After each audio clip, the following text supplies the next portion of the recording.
Hello, beautiful listeners. Do you want to improve your English skills quickly? So, today let's talk about how to practice English effectively. As we know, English is not just a subject, it's a skill.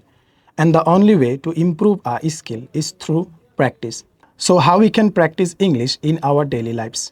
By following 4 steps, we can strengthen our English skills. So, first of all, we have to speak up ourselves. Try to speak in English every day.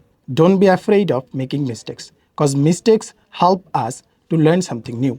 We can talk to our friends, family, or even practice alone in front of the mirror. Number 2 is listening. Watch any types of English videos, reels, podcast in English because listening helps us understand the pronunciation and natural speaking styles.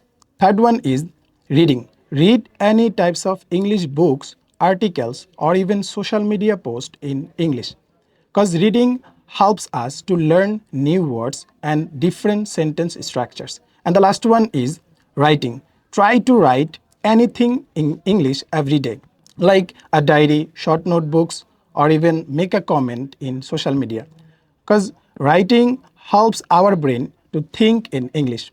And finally, confidence and consistency. Keep practicing a little every day. Remember one thing, practice doesn't make perfect, it makes progress. Don't give up, be patient, and keep practicing. So, start today, speak more, and strengthen your English skills. So, thank you so much for hearing me patiently.